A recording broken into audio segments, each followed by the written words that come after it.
This is Good Enough for God, a podcast about God and how he partners with imperfect people to do extraordinary things.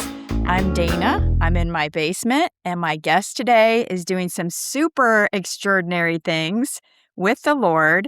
He spent 12 years serving as a missionary and an aid worker in one of the world's forgotten wars, and this is in Burma, right? Also known as Myanmar.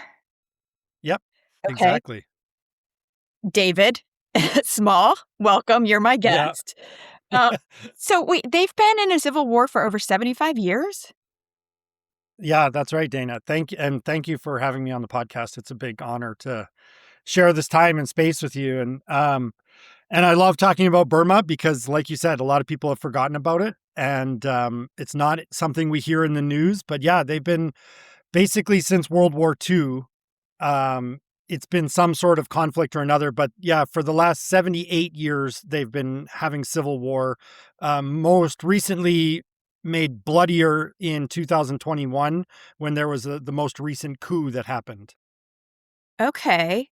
And you've written a book about the people there who've been in war for so long. It's called Nameless Faceless. There we go. Nameless Faceless People. Yeah. 10 years with the Free Burma Rangers. And you're also the director of the Jungle Discipleship School in Myanmar, right? Yep. So are Burma and Myanmar the same thing, or is it a city and a country, or? Okay, so to help us locate, it's Southeast Asia. A lot of people would be familiar with Thailand. Okay. Thailand is a very popular tourist destination. The country that is next door to Thailand is called Burma or Myanmar. And it used to be known as, so let's use this analogy. In the late 90s, Nike shoes was in a lot of trouble because they had a bad reputation for sweatshops, and everyone was saying, don't buy Nike shoes. And so what Nike did was they took the Nike swoosh off of their shoes and they rebranded and they made Tiger Woods brand and Air Jordans. And it's basically the same exact shoe. They've just switched the logo on the shoe. Mm-hmm. And in some ways, that's kind of what the Burma government did here is people thought about Yangon, which is the capital of Burma, and they associated it with this war or this conflict that was happening. And they wanted a bit of a rebranding. And so they came up with this idea of, okay, we're going to go back to a different name called Myanmar, which is an old tribal name, and we're going to move the capital to Naypyidaw. And no one's ever heard of this country, Naypyidaw, or this capital city, Naypyidaw, but it's the capital of Burma. And so really it was a bit of a ploy, a bit of a head fake to get people in the West confused. Well, I am. I'm still confused. So it's officially Myanmar? That's how you say it right now? Yes, nothing's changed except the name. Correct. Okay. Yes, exactly. And a lot of governments, for example, the U.S. government or the Canadian government, they would say Myanmar or they would say Burma and then have the other country name in brackets because they don't technically identify one or the other names. And so you'll always see it in brackets, one of the other names, Burma or Myanmar. Okay. And you are not there right now, correct? I'm not there. I'm on home assignment right now. I'm in Canada. Okay. My parents live here, so I'm also in the basement. Okay. You're living in your parents' basement, David? Yeah, right. Come on, get to life, eh? Oh, ladies. There you go. Yeah, exactly. Okay, so you are in Winnipeg, Manitoba, yeah, correct? Just outside Winnipeg, yeah. Is it nice there? Yeah, it is. It's cold. It's Canada. Okay. I used to be a hockey coach, and one of my jobs as a hockey coach was help our players get Division I scholarships and University of Ohio or Ohio State. Good hockey programs of Buckeyes. Is that right? Yes, that's right. And they have a great hockey program there. Okay, well, great. So you were a hockey coach. How did you end up working in a war zone as a Free Burma Ranger and then starting a Jungle Discipleship School? That's really different. And Canada is so cold, and I would imagine it's really hot in the jungle and humid. Yes. Yeah. Very humid. Oh man, I sweat like crazy. But I was working as a hockey coach, and I kind of had this focus on my career. I wanted to be rich and famous. I wanted to be successful according to the world's standards, and was not looking for God, was not looking for a relationship with God or Christianity at all. And I joined the army, and I was doing some army training. And the only way to get off the base was if you were going to go to a church service. And so on Sunday you had a free day, but if you were going to a church service, you could leave the base. And if you weren't going to a church service, you had to stay on the base. And I was not looking for God or searching for God, but I wanted to get off the army base for a day. And so my friend said, "Hey, come to church with me." And I was like, I don't really want to go to church, but I also don't want to just sit on the army base for a full day. And so I went to church, and for like 10 or 12 Sundays in a row, it was like God was reading my mail. It was like God, like everything in the service was directed directly to me. Yeah. And by the end of that summer, I just said, "Okay, God, you're real. And if you're real, I can't ignore you. And so I'm giving you my life, and I will do what you want me to do." And I was planning to take some time off to volunteer, just to do 6 months of volunteer time. And so I was kind of in a 5-year rotation where every 5th year I would take off and go and volunteer somewhere. And I found, I looked up the Free Burma Rangers. I had lived in Thailand previously and thought, okay, maybe they need my help. And I emailed my boss, who became my boss there. And I said, "Okay, I'll come for 6 months." And he said, "Okay, great." And so now it's been 12 years and evolved into all of this. But yeah, it's been an amazing thing. And when you give your life to God and you say, "Okay, God, I'm going to follow you. I'm going to give my life to you," then it's an amazing adventure where he'll lead you. Yeah, and he led you into a war zone. Yeah, that was not what I was expecting, but that was never in the cards for me as I was planning out my perfect life. But yeah, God led me there and was very gracious to me in the war zone. So what is it like there? Is it just like nonstop fighting? Like what kind of things have you experienced? And so being a Free Burma Ranger, what does that mean? Okay. So the country, there's no safe place in the country anymore. Okay. So now I run the Jungle Discipleship School. And so where the school is a relatively safe place. We don't have a threat from ground assault or indirect fire, but we do have a threat from airstrikes and drones. And so there's no corner of Burma that is safe anymore from the drones and the jets. The Free Burma Rangers is a war relief organization. So their primary focus is on war relief, like an aid organization. And their mission is two-pronged. So on one side is to help the people, and on the other side is to get the news out. And they train ethnic teams to do those two things, help people and get the news out. And they want to shine a light on what the Burma army is doing in Burma, human rights violations and acts of war and genocide. And they're trying to document these things and submit them to the United Nations or the International Criminal Court. Okay. And why exactly are they fighting?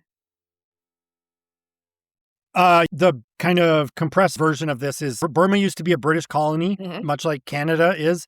And the Brits were decolonizing, and they gave control of Burma over to one of the largest ethnic groups, which are the Burmans. And the Burmans had this long-standing hatred to another tribe called the Karen. And so once the Burmans formed a government and a military, they used that power to say, okay, now is our chance. We're going to wipe out the Karen once and for all. And so they started a genocide against the Karen people. And they had a goal of one country, one language, one religion. And so they wanted everybody to be Burman, they wanted everybody to speak Burmese, and they wanted everybody to be Buddhist. And so if they came into a Karen village and they had a school that was teaching in the Karen dialect, they would kill all the teachers and burn the school down. If they had a Christian church, they would kill the priest and burn the church down, because everyone had to speak Burmese and be Buddhist. And it was part of their vision for the country. And so that just spread to all the different ethnic minorities in Burma, and eventually came to where all the ethnic groups formed their own little government and their own military to fight back against the Burma government. Okay, that's interesting. It sounds, well, way worse than I'm thinking about like why America was formed. People Mm. who left uh, England, Europe to come over here Yes. to escape Uh-huh. the same type of thing on a larger scale. Absolutely. I don't think they were being killed. Actually, they Uh-huh. were. Hmm. So, wow, it makes you really appreciate the freedoms that you have, Yeah. to not live The in a the theocracy. the problem is like, so in America you had the Civil War that happened Mhm, years ago, and in Burma you've got the same Civil War happening for a lot of the same reasons. mhm. However, the ethnic groups are incredibly poor. They have no resources or money to build up an army, and then you have the Burma army and the Burma government, like the dictator who's oppressing, and they're funded by China and Russia and North Korea. So like they're I've been on the front lines where you've got a guy in the trench and he's loading a muzzle loading musket from World War I, pounding the gunpowder down. And meanwhile, the Burma army is shooting at them with machine guns and bombing with MiG fighter jets from Russia. And so like, it's not a fair fight. And it's a very difficult thing for the ethnic groups to try to fight. And even if they had the same number of troops fighting the battle, Mhm. they're way outgunned because of the support that the Burma government gets. How are they able to even still have this war going on? Like, how have they not been wiped out? And why is Russia and China and North Korea? What's the deal? This is the bad boys club over there. Okay. Burma, China, Russia, North Korea, they're all buddies. And Okay. um, Okay. yeah, and I spent a decade working in the Canadian Army. I was a reservist. I was a captain, an artillery officer, and the courage that these ethnic soldiers display is unlike anything I've ever seen before. Mm-hmm. Um, and the Karen soldiers would attack dug in Burma army positions with landmines and machine guns, and they would not give up until they had taken that position. And the people in Burma, they fight bravely and they die quickly. Oh. And the ground in Burma is like the jungle where my school is. It's growing out of blood. Like it's growing out of the lives of the young people in the country. And that's part of the reason why I wanted to start this school, is because my little brothers, my uncles and aunts, all of my ethnic people that I love dearly Mm-hmm. are dying in the war. And if they don't know Jesus, Oh my then gosh. it's a waste. How do you handle that when you're losing people that have become like family to you? They're your friends. Normally here I make a joke about drinking wine is Oh. a good way to deal with Well, that would probably help. uh, but no, yeah, it's hard. And I am not very good at grieving. Grief is something that I think in general we're not good at. It's uncomfortable, it's awkward, it's messy.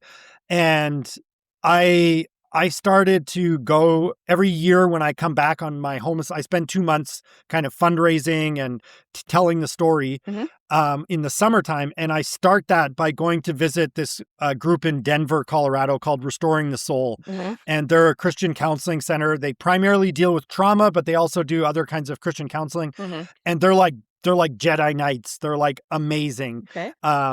And so I spend time with them every summer when I come back to debrief Yeah. the year, what has happened, and try to get my head and my heart right, because otherwise it just piles up and I don't want to think about it. I don't want to deal with it. And so I spend a week at Restoring the Soul every year when I get back, and they are just awesome. They're so good. That has to be super important to have that support network.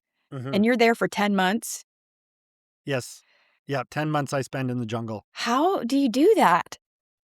I would have the worst hair ever if I lived in the jungle. It's bad enough here in Cincinnati. I mean, sorry, I'm making light, but I mean, the humidity, I can't imagine like how hot it is and what is it like where you live?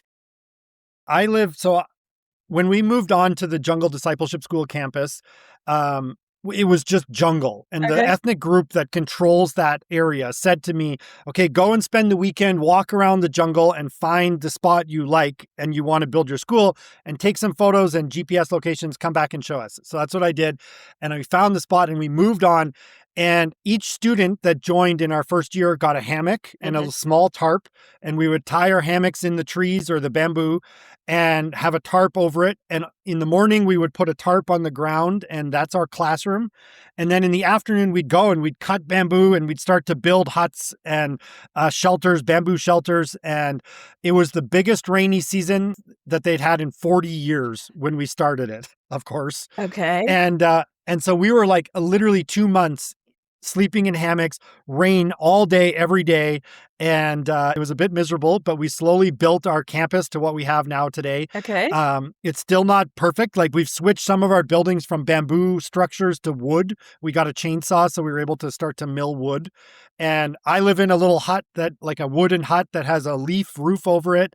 And I absolutely love it. It is so peaceful, and I have a little fire pit out front, and I have a little picnic table, and I do my work on the picnic table. Okay. And yeah, it's so beautiful. Like we have an Instagram page. It's just Jungle Discipleship School, like Instagram/Jungle Discipleship School. And so we post a lot of videos and photos of our campus and our students and kind of what's going on in our JDS life. So if people want to check it out, they can go and get some visuals there. Okay. So what are you teaching? Is it young men primarily at your discipleship school, or are there women too? Yeah, we have women too. So last year we had 18 girls out of 50. So we do have more boys, which is just kind of culturally, and the guys want to come and hang out with me. And so that it's like easier to get them to come. And so we have one theme per week. Okay. And so we walk through a curriculum that I created, and we start with Alpha. Have you ever done Alpha course? No. Like a lot of churches in North America run Alpha, and it basically just lays the foundation for Christianity. And then we get into the character and nature of God. We get into God's big story, God as Father, God as Jesus, God as Holy Spirit, the cross and grace, the church. Then we get into things like healing from trauma. What does the Bible say about trauma? Okay. Grief and loss. How do we grieve properly? Yeah. We get into temptation in the Lord's Prayer. We get into dating and marriage and singleness, and kind of talk about God's design for those things. Okay. The church, where does the church and where do we fit into it? And so we basically have one theme per week that we focus on, and we're there together for 9 months. And we really unpack Christianity. Are they pretty hungry for the Lord there? Do you feel like in general? They are hungry for the Lord. They don't know that, but they. I think a lot of people are, and they don't know it. Yeah, that's true. Yes. Yeah. So they're hungry for truth.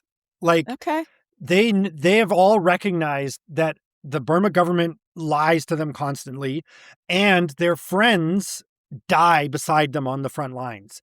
And so they have started to ask these questions deep down inside. Okay, what is it that I believe? And you don't have to be a Christian to come to our school. So we have Catholics, and we have Baptists, and we have different denominations of Christianity. But then we have Buddhists, and we have animists, and we have atheists, and we have Muslims.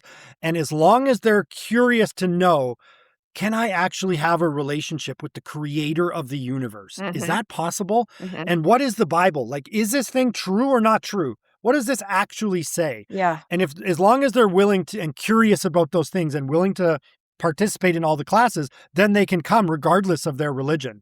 And God gives us freedom to decide what we want to believe. Exactly. And so they come and they learn. And in my first year, I had a Buddhist student come, and at the beginning, he was very adamant that he was Buddhist.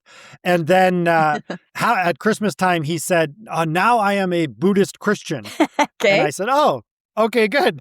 And then at graduation, he said, now I am a Christian Buddhist. Oh. And I said, okay, so we're making steps here. But it's a journey for all of these students to really discover what do they believe and why do they believe that. And do you feel like the bulk of them do come to believe in Jesus?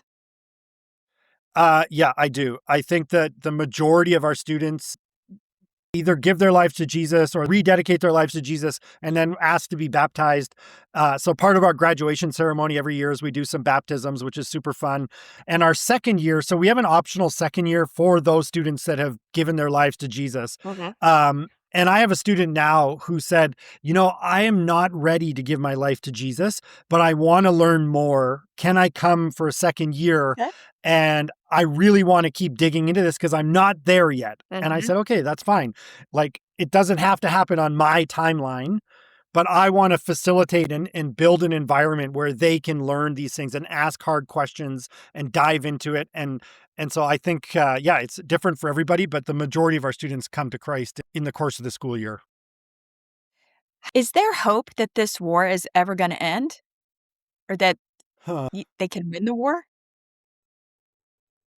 When we teach our classes on grief, grief is associated with loss. We've lost something. Mhm. And for a lot of my students, one of the first things that they name as lost is their ability to dream. It's Mm, impossible for them to dream or have dreams about their future because of the uncertainty of the war. The war has been going on their entire lives. It's the only thing they've known. And my students are, the average age is about 20, 21 years old.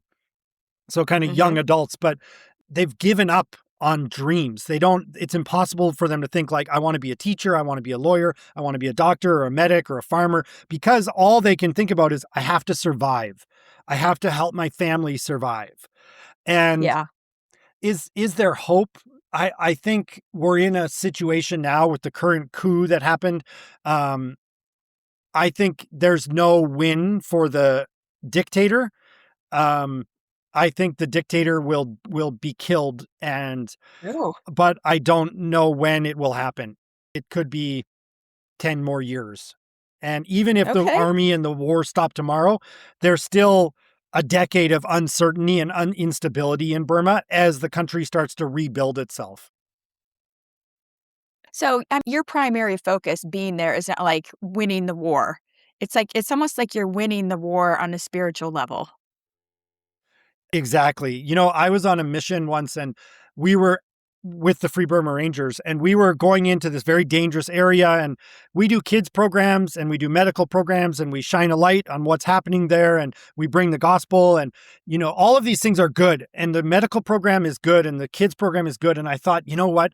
I could die doing these things. Are those things themselves worth my life? And my answer was Mm, no, they're not worth my life. And as I okay. reflected on it, the only thing that's worth my life is the gospel of Jesus, is bringing the Yeah. gospel there. And if I bring medicine, but I don't share the gospel, it's not worth it. And if I do a kids program and encourage the kids and help the kids forget for a little while that they're in a war zone, it's good. But if I don't share the gospel with them, it's not worth it. And so the only thing that is worth giving up my life for is the gospel of Jesus. And so the whole purpose is, for me, is not to win the war or to even be involved in the fighting. My purpose is, okay, Jesus, you have brought me there and it gifted me the ability to be here with these people in this environment. And I want them to know you. And my relationship with Jesus, the love that God has for me, Yeah. totally transformed my world. And I want Mhm. my students to know that. And so that's my primary focus. That's good. You're making me think about scripture, and I think it's in First Corinthians, but it's like, if I do these things, but I don't have love, you know, Yes. First it's like, Corinthians 13. yeah. So that's what you're doing. I think it comes You down to know, I, love. I I think about that verse a lot because he says, Yeah. like, if I could speak all the languages of the world, if I could speak languages of angels, but I don't have love, it's not worth it. And I think about that a lot because Mhm. in Burma, there's like 100 different languages, dialects, and I am so bad at Oh, languages. gosh.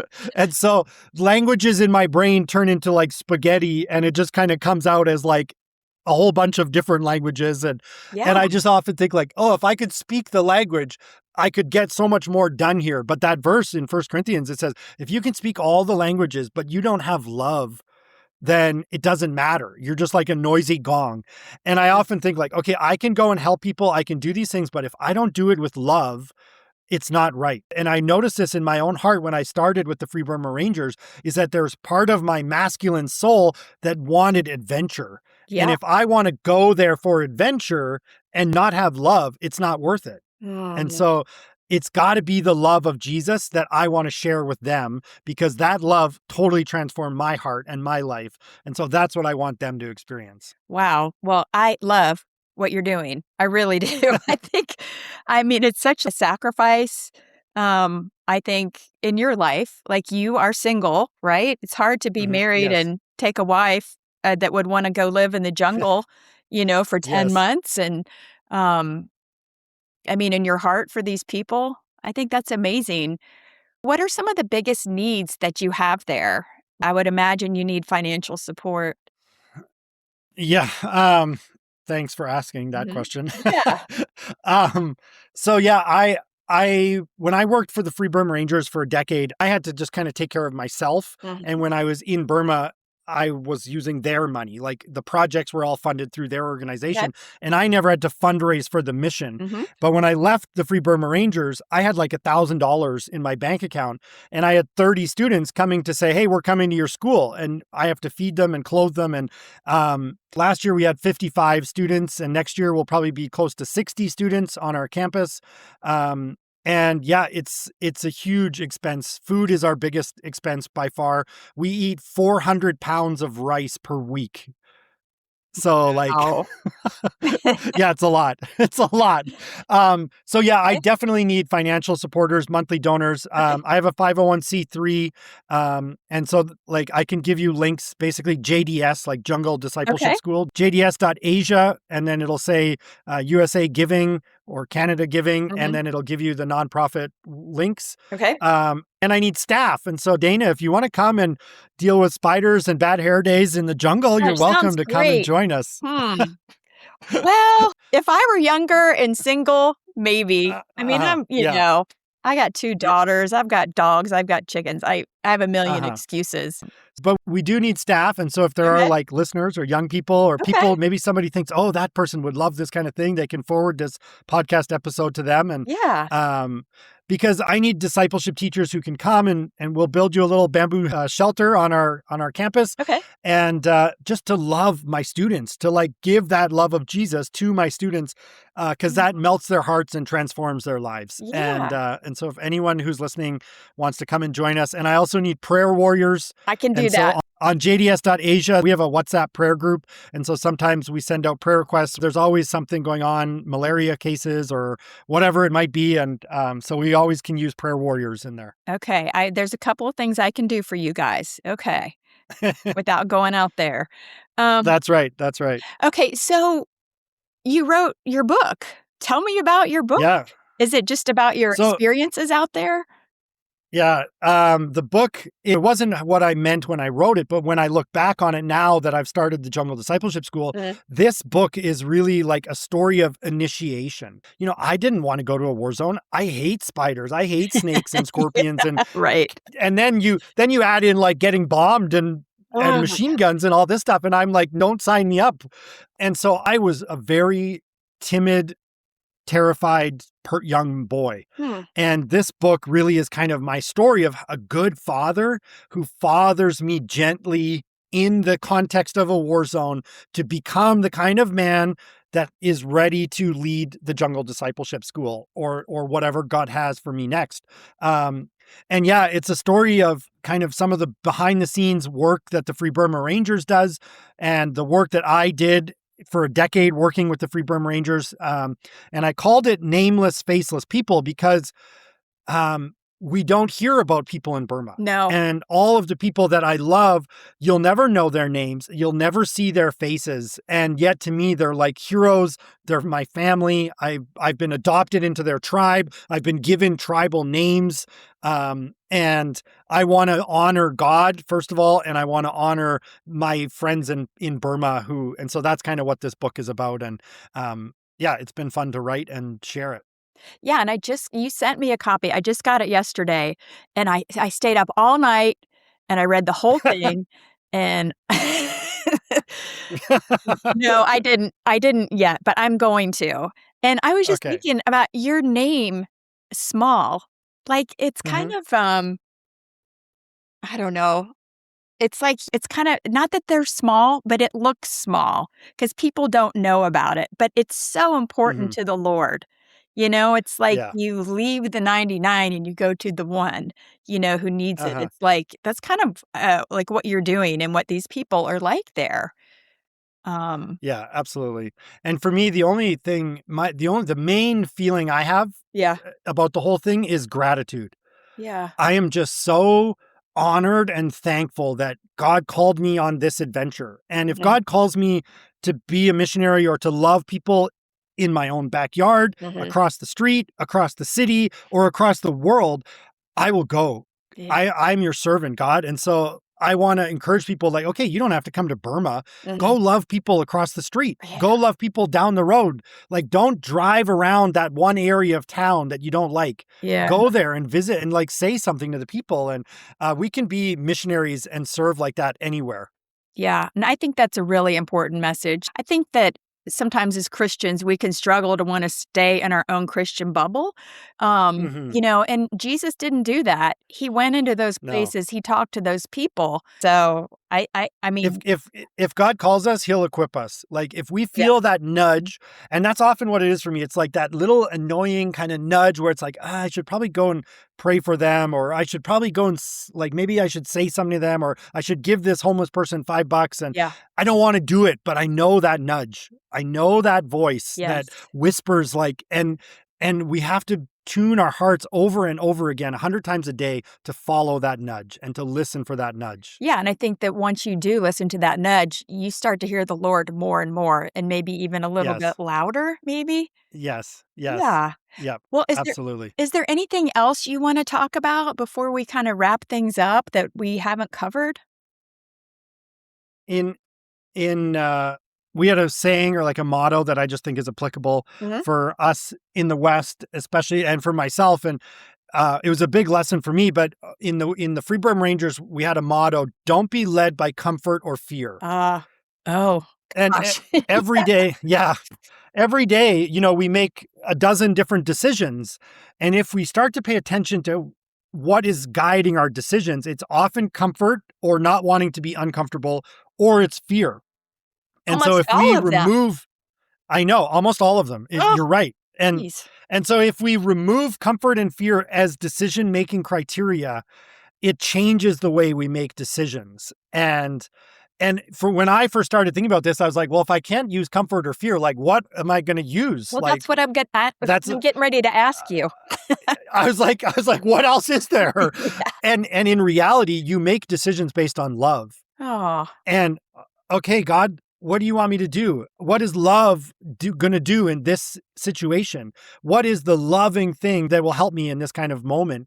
And if you start to lean into love for decision making, it will lead you into uncomfortable places, but God will be with you in those places, and he won't lead you somewhere where he's not going to go with you. yeah. That's a good message.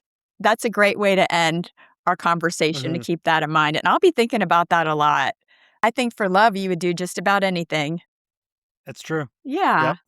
So, David, Yeah. did we cover all the places where we can get in touch with you and donate? I can make sure I put it in my show notes.